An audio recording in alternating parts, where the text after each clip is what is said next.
श्री लक्ष्मी नारायणाभ्यां नमः। श्री लक्ष्मी नारायण स्तोत्र घोर दुख दरिद्रता एवं पापों का नाश करने वाला अत्यंत ही चमत्कारी तथा महाशक्तिशाली स्तोत्र है। भगवान श्री हरि विष्णु जगत के पालनहार हैं, जो अपने भक्तों की पुकार को शीघ्र ही श्रवण कर लेते हैं और भक्तों के जीवन से समस्त संकटों का और समस्त पापों के साथ साथ विपत्तियों का भी नाश कर देते हैं। और साथ ही जगत के पालनहार भगवान श्री हरि नारायण की अर्धांगिनी माँ भगवती लक्ष्मी जी हैं, जो अपने भक्तों के ऊपर कृपा की दृष्टि बरसाती हैं, तो भक्त के जीवन से सभी प्रकार के दुखों का और दरिद्रता का अंत हो जाता है तथा साथ ही जीवन धन वैभव यश एवं सुख समृद्धि से भर जाता है। क्योंकि जगत माता महालक्ष्मी साक्षात लक्ष्मी जी का स्वरूप है, जो धन एवं वैभव की देवी मानी गई हैं। तो आज हम आपके लिए लेकर आए हैं श्री लक्ष्मी नारायण स्तोत्र। इस स्तोत्र को श्रद्धा और भक्ति के साथ में सभी भक्त नित्य 11 बार अवश्य श्रवण करें। फिर इस स्तोत्र का आपके जीवन में दिव्य चमत्कार आपको देखने के लिए अवश्य ही मिलेगा। इस पावन स्तोत्र को प्रारंभ करने से पहले आप सभी भक्तों से निवेदन है कि अपने इस चैनल के लिए सब्सक्राइब अवश्य करें। वीडियो यदि पसंद आए तो दिल से लाइक करें और कमेंट में जय श्री लक्ष्मी नारायण अवश्य लिखें। श्री गणेशाय नमः। श्री लक्ष्मी नारायण स्तोत्रम्।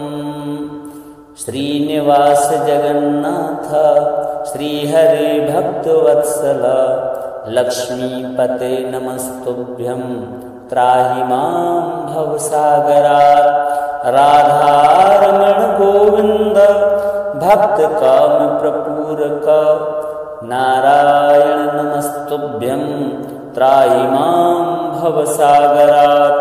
दामोदर महोदारा सर्वापत्ति निवारणा ऋषिकेश नमस्तुभ्यं त्राहि मां भवसागरात्। गरुणध्वज वैकुंठ निवासं केशवाच्युत जनार्दन नमस्तुभ्यं त्राहि मां भवसागरात्। शंख चक्र गदा पद्म धर श्रीवत्सलांछन मेघश्याम नमस्तुभ्यं त्राहि मां भवसागरात्। त्वं माता त्वं पिता बन्धु सद्गुरुस्त्वं दयानिधि त्वत्तुल्यो न परो देवस्त्राहि मां भवसागरात्। न जाने दान धर्मादि योगं यागं तपोजपं त्वं केवलं कुरु दयां त्राहि मां भवसागरात्। न मत्समो यद्यपि पापकर्ता न त्वत्समोऽथापि पापहर्ता। विज्ञापितं त्वेतदशेषसाक्षीं मामुद्धरार्थं पतितं तवाग्रे। श्रीलक्ष्मी नारायणार्पणमस्तु। श्रीनिवास जगन्नाथ श्रीहरे भक्तवत्सल लक्ष्मीपते नमस्तुभ्यं त्राहि मां भवसागरात्। राधारमण गोविंद भक्त काम प्रपूरक नारायण नमस्तुभ्यं त्राहि मां भवसागरात्। दामोदर महोदारा सर्वापत्ति निवारणा ऋषिकेश नमस्तुभ्यं त्राहि मां भवसागरात्। गरुणध्वज वैकुंठ निवासं केशवाच्युत जनार्दन नमस्तुभ्यं त्राहि मां भवसागरात्। शंख चक्र गदा पद्म धर श्रीवत्सलांछन मेघश्याम नमस्तुभ्यं त्राहि मां भवसागरात्। त्वं माता त्वं पिता बन्धुः सद्गुरुस्त्वं दयानिधि। त्वत्तुल्यो न परो देवस्त्राहि मां भवसागरात्। न जाने दान धर्मादि योगं यागं तपोजपं। त्वं केवलं कुरु दयां त्राहि मां भवसागरात्। न मत्समो यद्यपि पापकर्ता न त्वत्समोऽथापि पापहर्ता। विज्ञापितं त्वेतदशेषसाक्षीन् मामुद्धरार्थं पतितं तवाग्रे। श्रीलक्ष्मीनारायणार्पणमस्तु। श्रीनिवास जगन्नाथ श्रीहरे भक्तवत्सल लक्ष्मीपते नमस्तुभ्यं त्राहि मां भवसागरात्।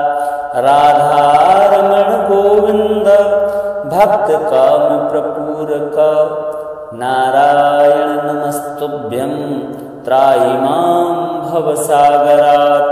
दामोदर महोदार सर्वापत्तिनिवारण ऋषिकेश नमस्तुभ्यं त्राहि मां भवसागरात्।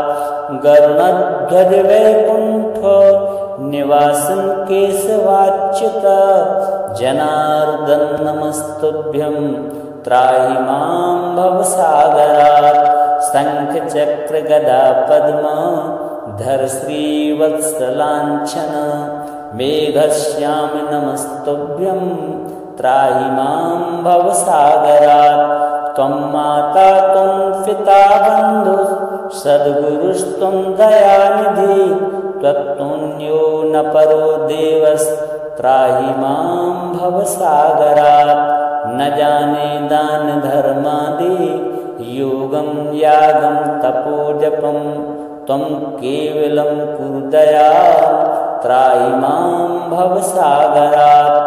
न मत्समो यद्यपि पापकर्ता न त्वत्समोऽथापि पापहर्ता। विज्ञापितं त्वेतदशेषसाक्षीन् मामुद्धरार्थं पतितं तवाग्रे। श्रीलक्ष्मीनारायणार्पणमस्तु। श्रीनिवास जगन्नाथ श्रीहरे भक्तवत्सल लक्ष्मीपते नमस्तुभ्यं त्राहि मां भवसागरात्। राधारमण गोविन्द भक्तकामप्रपूरक नारायण नमस्तुभ्यं त्राहि मां भवसागरात्। दामोदर महोदार सर्वापत्तिनिवारण ऋषिकेश नमस्तुभ्यं त्राहि मां भवसागरात्। गरुडध्वज वैकुण्ठ निवासन केशवाच्युत जनार्दन नमस्तुभ्यं त्राहि मां भवसागरात्। शंख चक्र गदा पद्म धर श्रीवत्सलाञ्छन मेघश्याम नमस्तुभ्यं त्राहि मां भवसागरात्। त्वं माता त्वं पिता बन्धुः सद्गुरुस्त्वं दयानिधि। त्वत्तुल्यो न परो देवस्त्राहि मां भवसागरात्। न जाने दान धर्मादि योगं यागं तपोजपं। त्वं केवलं कुरु दयां त्राहि मां भवसागरात्। न मत्समो यद्यपि पापकर्ता न त्वत्समोऽथापि पापहर्ता। विज्ञापितं त्वेतदशेषसाक्षीन् मामुद्धरार्थं पतितं तवाग्रे। श्रीलक्ष्मीनारायणार्पणमस्तु। श्रीनिवास जगन्नाथ श्रीहरे भक्तवत्सल लक्ष्मीपते नमस्तुभ्यं त्राहि मां भवसागरात्। राधारमण गोविन्द भक्तकामप्रपूरक नारायण नमस्तुभ्यं त्राहि मां भवसागरात्।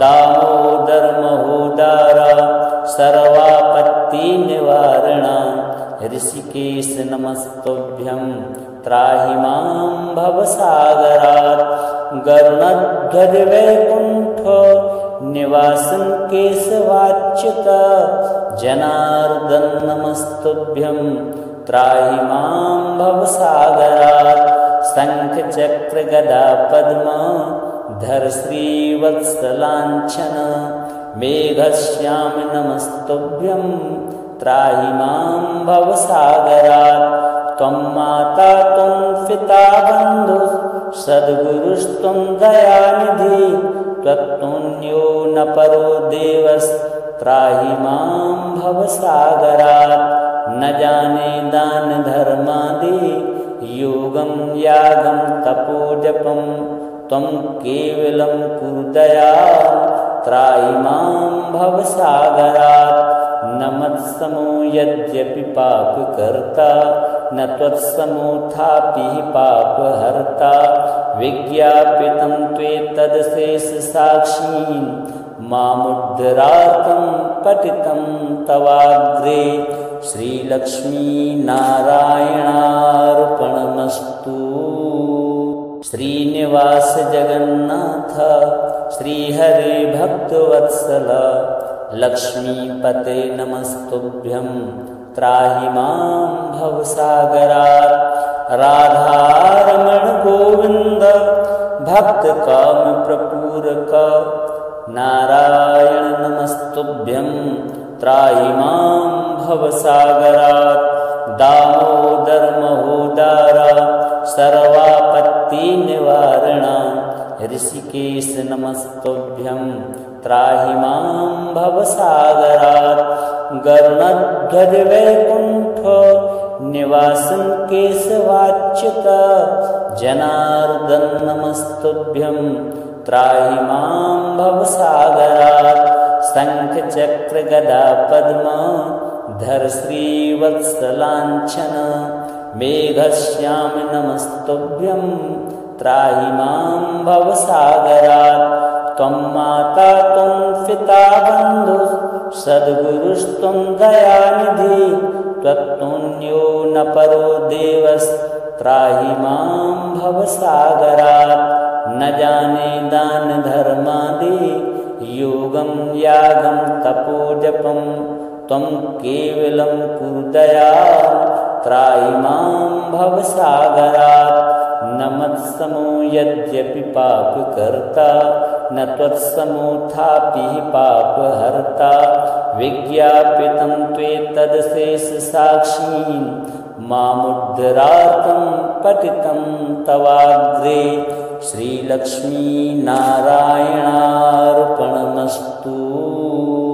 श्रीनिवास जगन्नाथ श्रीहरे भक्तवत्सल लक्ष्मीपते नमस्तुभ्यं त्राहि मां भवसागरात् राधारमण गोविन्द भक्तकाम प्रपूरक नारायण नमस्तुभ्यं त्राहि मां भवसागरात् दामोदर महोदर सर्वापत्ति निवारण ऋषिकेश नमस्तुभ्यं त्राहि मां भवसागरात् गरुणध्वज वैकुण्ठ निवासन केशवाच्युत जनार्दन नमस्तुभ्यं त्राहि मां भवसागरात् शंख चक्र गदा पद्म धर श्रीवत्सलाञ्छन मेघश्याम नमस्तुभ्यं त्राहि मां भवसागरात् त्वं माता त्वं पिता बन्धुः सद्गुरुस्त्वं दयानिधि त्वत्तुल्यो न परो देवस्त्राहि मां भवसागरात् न जाने दान धर्मादि योगं यागं तपोजपं त्वं केवलं कुरु दयां त्राहि मां भवसागरात् न मत्समो यद्यपि पापकर्ता न त्वत्समोऽथापि पापहर्ता विज्ञापितं त्वेतदशेषसाक्षीन् मामुद्धरातं पतितं तवाग्रे श्रीलक्ष्मीनारायणार्पणमस्तु। श्रीनिवास जगन्नाथ श्रीहरे भक्तवत्सल लक्ष्मीपते नमस्तुभ्यं त्राहि मां भवसागरात्। राधारमण गोविन्द भक्तकामप्रपूरक नारायण नमस्तुभ्यं त्राहि मां भवसागरात्। दामोदर महोदार सर्वापत्तिनिवारण ऋषिकेश नमस्तुभ्यं त्राहि मां भवसागरात्। गरुडध्वज वैकुण्ठ निवासं केशवाच्युत जनार्दन नमस्तुभ्यं त्राहि मां भवसागरात्। शंख चक्र गदा पद्म धर श्रीवत्सलाञ्छन मेघश्याम नमस्तुभ्यं त्राहि मां भवसागरात्। त्वं माता त्वं पिता बन्धुः सद्गुरुस्त्वं दयानिधि त्वत्तुल्यो न परो देवस्त्राहि मां भवसागरात्। न जाने दान धर्मादि योगं यागं तपोजपं त्वं केवलं कुरु दयां त्राहि मां भवसागरात्। न मत्समो यद्यपि पापकर्ता न त्वत्समोऽथापि पापहर्ता। विज्ञापितं त्वेतदशेषसाक्षीं मामुद्धरातं पतितं तवाग्रे श्रीलक्ष्मीनारायणार्पणमस्तु। श्रीनिवास जगन्नाथ श्रीहरे भक्तवत्सल लक्ष्मीपते नमस्तुभ्यं त्राहि मां भवसागरात्। राधारमण गोविन्द भक्तकामप्रपूरक नारायण नमस्तुभ्यं त्राहि मां भवसागरात्। दामोदर महोदार सर्वापत्तिनिवारण ऋषिकेश नमस्तुभ्यं त्राहि मां भवसागरात्। गरुडध्वज वैकुण्ठ निवासं केशवाच्युत जनार्दन नमस्तुभ्यं त्राहि मां भवसागरात्। शंख चक्र गदा पद्म धर श्रीवत्सलाञ्छन मेघश्याम नमस्तुभ्यं त्राहि मां भवसागरात्। त्वं माता त्वं पिता बन्धुः सद्गुरुस्त्वं दयानिधि त्वत्तुल्यो न परो देवस्त्राहि मां भवसागरात्। न जाने दान धर्मादि योगं यागं तपोजपं त्वं केवलं कुरु दयां त्राहि मां भवसागरात्। न मत्समो यद्यपि पापकर्ता न त्वत्समोऽथापि पापहर्ता। विज्ञापितं त्वेतदशेषसाक्षीं मामुद्धरातं पतितं तवाग्रे श्रीलक्ष्मीनारायणार्पणमस्तु। श्रीनिवास जगन्नाथ श्रीहरे भक्तवत्सल लक्ष्मीपते नमस्तुभ्यं त्राहि मां भवसागरात्। राधारमण गोविन्द भक्तकामप्रपूरक नारायण नमस्तुभ्यं त्राहि मां भवसागरात्। दामोदर महोदार सर्वापत्तिनिवारण ऋषिकेश नमस्तुभ्यं त्राहि मां भवसागरात्। गरुडध्वज वैकुण्ठ निवासं केशवाच्युत जनार्दन नमस्तुभ्यं त्राहि मां भवसागरात्। शंख चक्र गदा पद्म धर श्रीवत्सलाञ्छन मेघश्याम नमस्तुभ्यं त्राहि मां भवसागरात्। त्वं माता त्वं पिता बन्धुः सद्गुरुस्त्वं दयानिधि त्वत्तुल्यो न परो देवस्त्राहि मां भवसागरात् न जाने दान धर्मादि योगं यागं तपोजपं त्वं केवलं कुरु दयां त्राहि मां भवसागरात् न मत्समो यद्यपि पापकर्ता न त्वत्समोऽथापि पापहर्ता विज्ञापितं त्वेतदशेषसाक्षीन् मामुद्धरार्थं पतितं तवाग्रे श्रीलक्ष्मीनारायणार्पणमस्तु। श्रीनिवास जगन्नाथ श्रीहरे भक्तवत्सल लक्ष्मीपते नमस्तुभ्यं त्राहि मां भवसागरात्। राधारमण गोविन्द भक्तकामप्रपूरक नारायण नमस्तुभ्यं त्राहि मां भवसागरात्। दामोदर महोदार सर्वापत्तिनिवारण ऋषिकेश नमस्तुभ्यं त्राहि मां भवसागरात्। गरुडध्वज वैकुण्ठ निवासन केशवाच्युत जनार्दन नमस्तुभ्यं त्राहि मां भवसागरात्। शंख चक्र गदा पद्म धर श्रीवत्सलाञ्छन मेघश्याम नमस्तुभ्यं त्राहि मां भवसागरात्। त्वं माता त्वं पिता बन्धुः सद्गुरुस्त्वं दयानिधि त्वत्तुल्यो न परो देवस्त्राहि मां भवसागरात्। न जाने दान धर्मादि योगं यागं तपोजपं त्वं केवलं कुरु दयां त्राहि मां भवसागरात्। न मत्समो यद्यपि पापकर्ता न त्वत्समोऽथापि पापहर्ता विज्ञापितं त्वेतदशेषसाक्षीन् मामुद्धरार्थं पतितं तवाग्रे श्रीलक्ष्मीनारायणार्पणमस्तु। श्रीनिवास जगन्नाथ श्रीहरे भक्तवत्सल लक्ष्मीपते नमस्तुभ्यं त्राहि मां भवसागरात्। राधारमण गोविन्द भक्तकामप्रपूरक नारायण नमस्तुभ्यं त्राहि मां भवसागरात्। दामोदर महोदार सर्वापत्तिनिवारण ऋषिकेश नमस्तुभ्यं त्राहि मां भवसागरात्।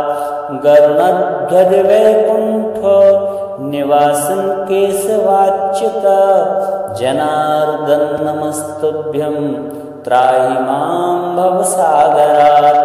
शंख चक्र गदा पद्म धर श्रीवत्सलाञ्छन मेघश्याम नमस्तुभ्यं त्राहि मां भवसागरात्। त्वं माता त्वं पिता बन्धुः सद्गुरुस्त्वं दयानिधि त्वत्तुल्यो न परो देवस्त्राहि मां भवसागरात्।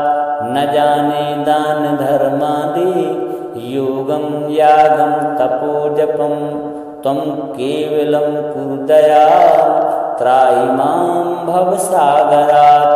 न मत्समो यद्यपि पापकर्ता न त्वत्समोऽथापि पापहर्ता विज्ञापितं त्वेतदशेषसाक्षीन् मामुद्धरार्थं पतितं तवाग्रे श्रीलक्ष्मीनारायणार्पणमस्तु। श्रीनिवास जगन्नाथ श्रीहरे भक्तवत्सल लक्ष्मीपते नमस्तुभ्यं त्राहि मां भवसागरात्। राधारमण गोविन्द भक्तकामप्रपूरक नारायण नमस्तुभ्यं त्राहि मां भवसागरात्। दामोदर महोदार सर्वापत्तिनिवारण ऋषिकेश नमस्तुभ्यं त्राहि मां भवसागरात्। गरुडध्वज वैकुण्ठ निवासं केशवाच्युत जनार्दन नमस्तुभ्यं त्राहि मां भवसागरात्।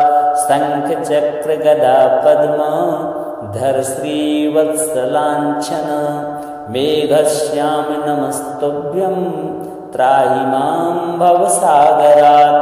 त्वं माता त्वं पिता बन्धुः सद्गुरुस्त्वं दयानिधि त्वत्तुल्यो न परो देवस्त्राहि मां भवसागरात्।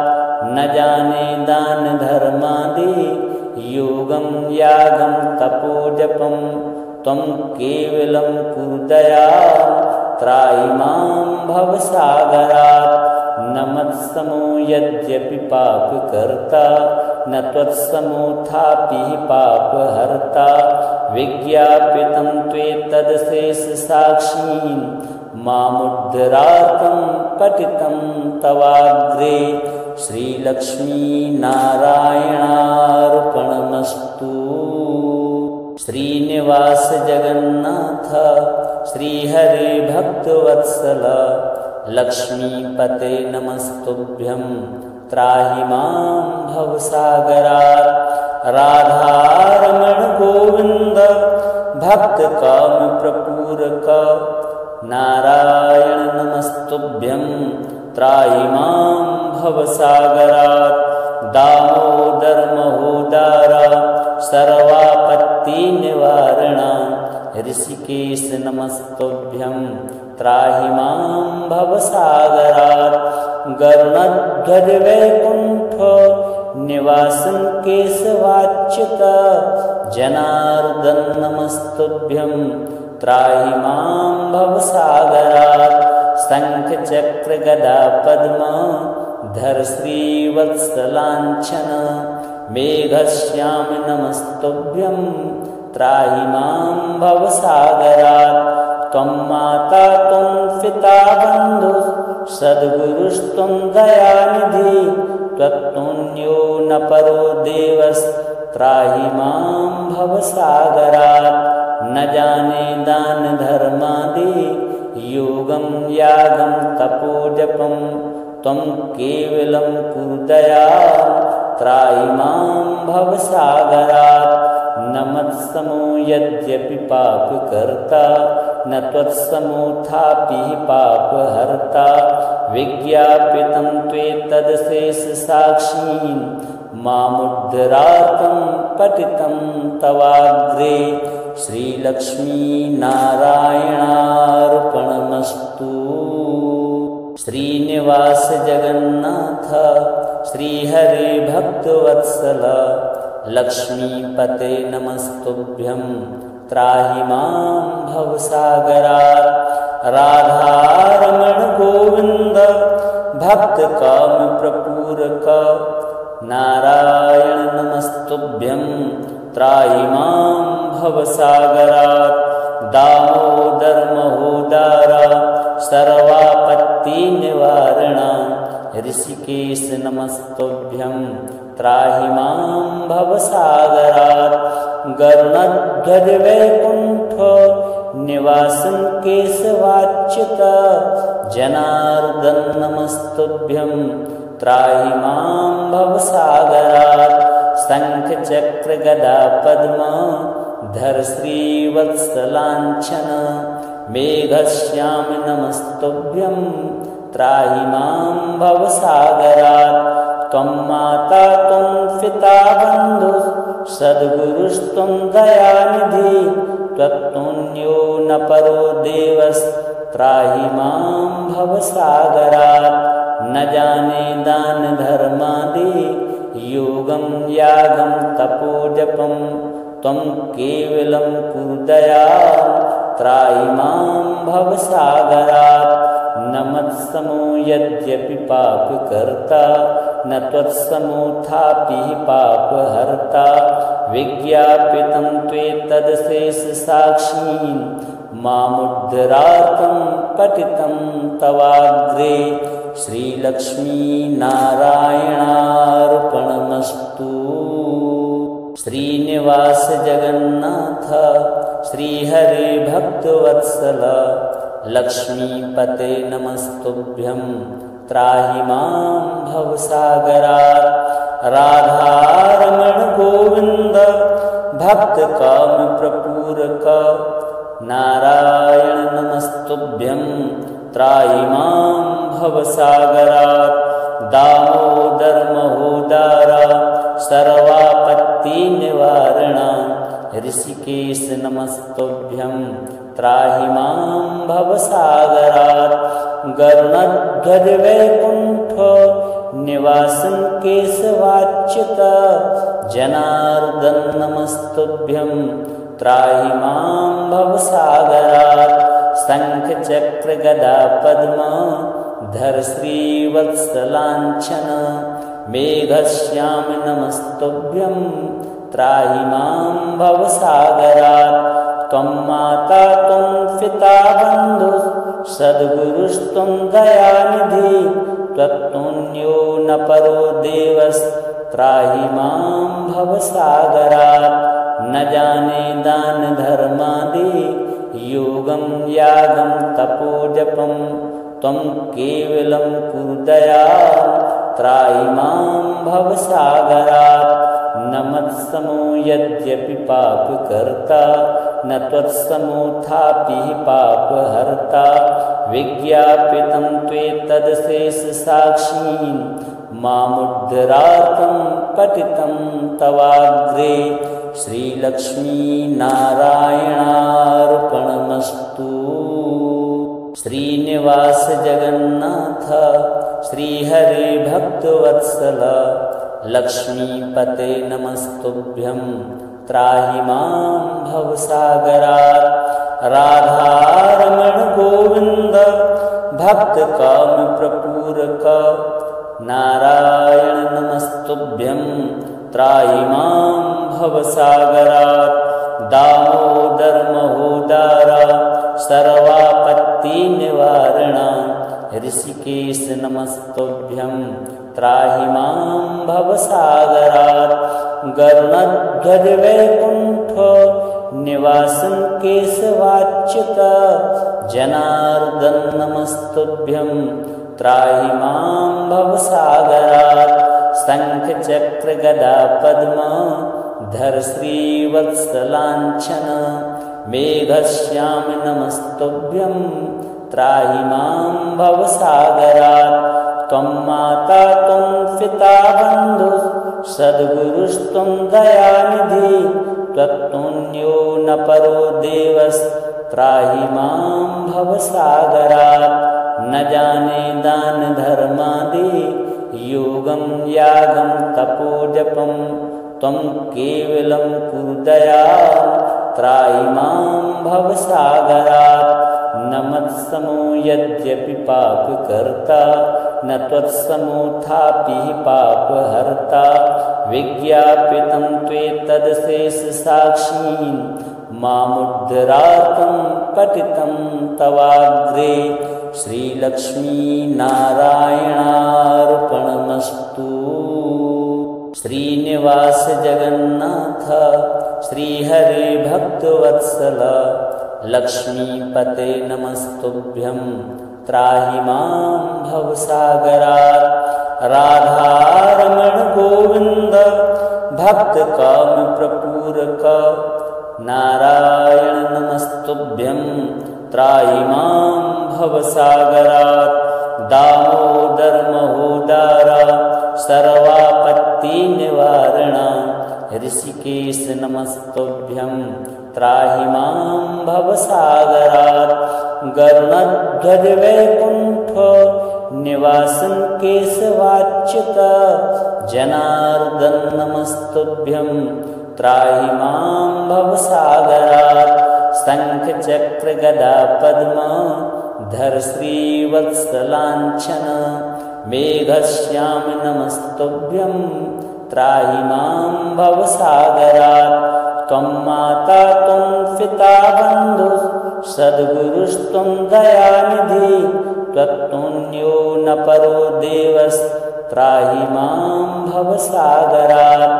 न जाने दान धर्मादि योगं यागं तपोजपं त्वं केवलं कुरु दयां त्राहि मां भवसागरात्। न मत्समो यद्यपि पापकर्ता न त्वत्समोऽथापि पापहर्ता। विज्ञापितं त्वेतदशेषसाक्षीन् मामुद्धरार्थं पतितं तवाग्रे। श्रीलक्ष्मीनारायणार्पणमस्तु।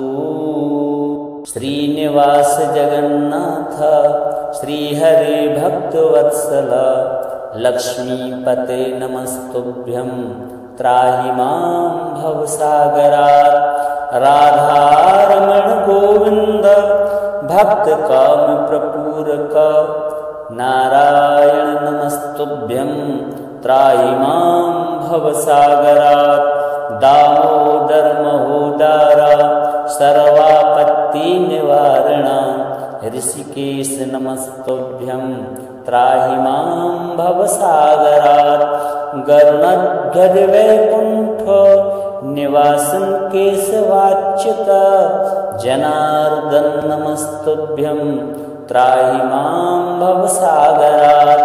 शंख चक्र गदा पद्म धर श्रीवत्सलाञ्छन मेघश्याम नमस्तुभ्यं त्राहि मां भवसागरात्। त्वं माता त्वं पिता बन्धुः सद्गुरुस्त्वं दयानिधि त्वत्तुल्यो न परो देवस्त्राहि मां भवसागरात्। न जाने दान धर्मादि योगं यागं तपोजपं त्वं केवलं कुरु दयां त्राहि मां भवसागरात्। न मत्समो यद्यपि पापकर्ता न त्वत्समोऽथापि पापहर्ता। विज्ञापितं त्वेतदशेषसाक्षीन् मामुद्धरार्थं पतितं तवाग्रे। श्रीलक्ष्मीनारायणार्पणमस्तु। श्रीनिवास जगन्नाथ श्रीहरे भक्तवत्सल लक्ष्मीपते नमस्तुभ्यं त्राहि मां भवसागरात्। राधारमण गोविन्द भक्तकामप्रपूरक नारायण नमस्तुभ्यं त्राहि मां भवसागरात्। दामोदर महोदार सर्वापत्तिनिवारण ऋषिकेश नमस्तुभ्यं त्राहि मां भवसागरात्। गरुडध्वज वैकुण्ठ निवासं केशवाच्युत जनार्दन नमस्तुभ्यं त्राहि मां भवसागरात्। शंख चक्र गदा पद्म धर श्रीवत्सलाञ्छन मेघश्याम नमस्तुभ्यं त्राहि मां भवसागरात्। त्वं माता त्वं पिता बन्धुः सद्गुरुस्त्वं दयानिधि त्वत्तुल्यो न परो देवस्त्राहि मां भवसागरात्। न जाने दान धर्मादि योगं यागं तपोजपं त्वं केवलं कुरु दयां त्राहि मां भवसागरात्। न मत्समो यद्यपि पापकर्ता न त्वत्समोऽथापि पापहर्ता। विज्ञापितं त्वेतदशेषसाक्षीन् मामुद्धरार्थं पतितं तवाग्रे। श्रीलक्ष्मीनारायणार्पणमस्तु। श्रीनिवास जगन्नाथ श्रीहरे भक्तवत्सल लक्ष्मीपते नमस्तुभ्यं त्राहि मां भवसागरात्। राधारमण गोविन्द भक्तकामप्रपूरक नारायण नमस्तुभ्यं त्राहि मां भवसागरात्। दामोदर महोदार सर्वा सर्वापत्तिनिवारण ऋषिकेश नमस्तुभ्यं त्राहि मां भवसागरात् गरुणध्वज वैकुण्ठ निवासन केशवाच्युत जनार्दन नमस्तुभ्यं त्राहि मां भवसागरात् शंख चक्र गदा पद्म धर श्रीवत्सलाञ्छन मेघश्याम नमस्तुभ्यं त्राहि मां भवसागरात् त्वं माता त्वं पिता बन्धुः सद्गुरुस्त्वं दयानिधि त्वत्तुल्यो न परो देवस्त्राहि मां भवसागरात् न जाने दान धर्मादि योगं यागं तपोजपं त्वं केवलं कुरु दयां त्राहि मां भवसागरात् न मत्समो यद्यपि पापकर्ता न त्वत्समोऽथापि पापहर्ता विज्ञापितं त्वेतदशेषसाक्षीं मामुद्धरार्थं पतितं तवाग्रे श्रीलक्ष्मीनारायणार्पणमस्तु। श्रीनिवास जगन्नाथ श्रीहरे भक्तवत्सल लक्ष्मीपते नमस्तुभ्यं त्राहि मां भवसागरात् राधारमण गोविन्द भक्तकाम प्रपूरक नारायण नमस्तुभ्यं त्राहि मां भवसागरात् दामोदर महोदार सर्वापत्तिनिवारण ऋषिकेश नमस्तुभ्यं त्राहि मां भवसागरात् गरुणध्वज वैकुण्ठ निवासन केशवाच्युत जनार्दन नमस्तुभ्यं त्राहि मां भवसागरात् शंख चक्र गदा पद्म धर श्रीवत्सलाञ्छन मेघश्याम नमस्तुभ्यं त्राहि मां भवसागरात् त्वं माता त्वं पिता बन्धुः सद्गुरुस्त्वं दयानिधि त्वत्तुल्यो न परो देवस्त्राहि मां भवसागरात् न जाने दान धर्मादि योगं यागं तपोजपं त्वं केवलं कुरु दयां त्राहि मां भवसागरात् न मत्समो यद्यपि पापकर्ता न त्वत्समोऽथापि पापहर्ता विज्ञापितं त्वेतदशेषसाक्षीं मामुद्धरार्थं पतितं तवाग्रे श्रीलक्ष्मीनारायणार्पणमस्तु। श्रीनिवास जगन्नाथ श्रीहरे भक्तवत्सल लक्ष्मीपते नमस्तुभ्यं त्राहि मां भवसागरात् राधारमण गोविन्द भक्तकाम प्रपूरक नारायण नमस्तुभ्यं त्राहि मां भवसागरात् दामोदर महोदार सर्वापत्तिनिवारण ऋषिकेश नमस्तुभ्यं त्राहि मां भवसागरात् गरुणध्वज वैकुण्ठ निवासन केशवाच्युत जनार्दन नमस्तुभ्यं त्राहि मां भवसागरात् शंख चक्र गदा पद्म धर श्रीवत्सलाञ्छन मेघश्याम नमस्तुभ्यं त्राहि मां भवसागरात् त्वं माता त्वं पिता बन्धुः सद्गुरुस्त्वं दयानिधि त्वत्तुल्यो न परो देवस्त्राहि मां भवसागरात् न जाने दान धर्मादि योगं यागं तपोजपं त्वं केवलं कुरु दयां त्राहि मां भवसागरात् न मत्समो यद्यपि पापकर्ता न त्वत्समोऽथापि पापहर्ता विज्ञापितं त्वेतदशेषसाक्षीं मामुद्धरार्थं पतितं तवाग्रे श्रीलक्ष्मीनारायणार्पणमस्तु। श्रीनिवास जगन्नाथ श्रीहरे भक्तवत्सल लक्ष्मीपते नमस्तुभ्यं त्राहि मां भवसागरात्। राधारमण गोविंद भक्तकाम प्रपूरक नारायण नमस्तुभ्यं त्राहि मां भवसागरात्। दामोदर महोदार सर्वापत्ति निवारण ऋषिकेश नमस्तुभ्यं त्राहि मां भवसागरात्। गरुणध्वज वैकुंठ निवासन केशवाच्युत जनार्दन नमस्तुभ्यं त्राहि मां भवसागरात्। शंख चक्र गदा पद्म धर श्रीवत्सलांछन मेघश्याम नमस्तुभ्यं त्राहि मां भवसागरात्।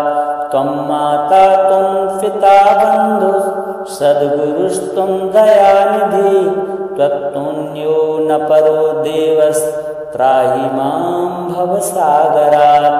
न जाने दान धर्मादि योगं यागं तपोजपं त्वं केवलं कुरु दयां त्राहि मां भवसागरात्। न मत्समो यद्यपि पापकर्ता न त्वत्समोऽथापि पापहर्ता। विज्ञापितं त्वेतदशेषसाक्षीं मामुद्धरार्तं पतितं तवाग्रे। श्रीलक्ष्मीनारायणार्पणमस्तु।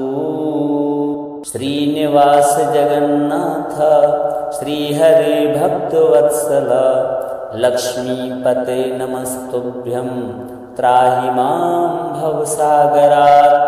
राधारमण गोविंद भक्तकाम प्रपूरक नारायण नमस्तुभ्यं त्राहि मां भवसागरात्।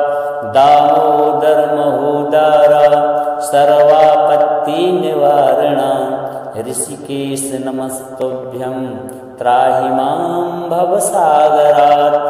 गरुणध्वज वैकुंठ निवासन केशवाच्युत जनार्दन नमस्तुभ्यं त्राहि मां भवसागरात्। शंख चक्र गदा पद्म धर श्रीवत्सलांछन मेघश्याम नमस्तुभ्यं त्राहि मां भवसागरात्। त्वं माता त्वं पिता बन्धु सद्गुरुस्त्वं दयानिधि त्वत्तुल्यो न परो देवस्त्राहि मां भवसागरात्। न जाने दान धर्मादि योगं यागं तपोजपं त्वं केवलं कुरु दयां त्राहि मां भवसागरात्। न मत्समो यद्यपि पापकर्ता न त्वत्समोऽथापि पापहर्ता। विज्ञापितं त्वेतदशेषसाक्षीं मामुद्धरार्तं पतितं तवाग्रे। श्रीलक्ष्मीनारायणार्पणमस्तु।